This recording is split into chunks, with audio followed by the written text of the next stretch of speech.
काही फ्लायओव्हरचं डिझाईन पुण्यामध्ये बिनडोकपणे केलं. बिनडोकपणेच म्हणेन मी. असं आहे की पुण्यामध्ये खाली पण जागा उरलेली नाही, वरची पण जागा संपते आहे. म्हणून आता पुण्याला एक पाताल लोक तयार करणार आहोत आम्ही. म्हणजे पुण्यामध्ये टनेल्सचं एक जाळं आम्ही तयार करणार आहोत.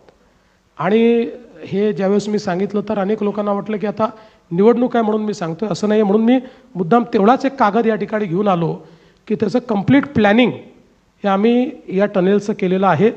एकूण जर आपण विचार केला तर या ठिकाणी 56 किलोमीटरचे टनेल्स हे आम्ही तयार करणार आहोत. ज्याच्यामध्ये आपण जर विचार केला तर येरवड्यापासून तर कात्रजपर्यंतचा टनेल आहे, जो स्वारगेट रेसकोर्स वगैरे अशा सगळ्या भागात जाणारा एक टनेल आहे.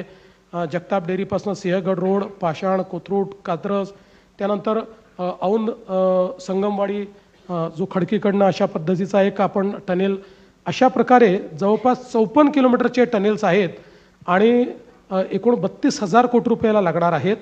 त्या संदर्भात त्याचं डिझाईन पण तयार झालेलं आहे. त्याच्या सगळ्या गोष्टी म्हणजे त्याचं एकूण इंटिग्रेशन जे आहे, प्लॅनिंग, हे देखील सगळं आपण केलं आहे. आणि हे सगळं करत असताना पुण्यामध्ये सीमलेसली पुण्याच्या एका भागातून दुसऱ्या भागात आपल्याला कसं जाता येईल याचा आपण त्या ठिकाणी प्रयत्न केलेला आहे. आणि यासोबत मागच्या काळामध्ये आपण पुणे रिंग रोडचं काम चालू केलं. एकटा पुणे रिंग रोड जो आहे हा पुण्यातल्या ट्रॅफिकचं कंजेशन 40% कमी करू शकतो. आता त्याचं काम आपलं चाललेलं आहे. आउटर रिंग रोडचं चाललं आहे आणि इनर रिंग रोडचंही चाललं आहे. हे 2 रिंग रोड झाल्यामुळे तसंही कंजेशन कमी होईल.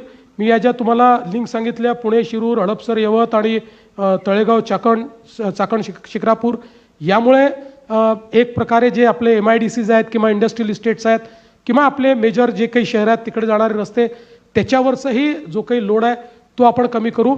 आणि या टनेल्सच्या माध्यमातून, या पाताल लोकच्या माध्यमातून आपण, मला असं वाटतं की पुण्याला पूर्णपणे डिकंजेस्ट करू शकू.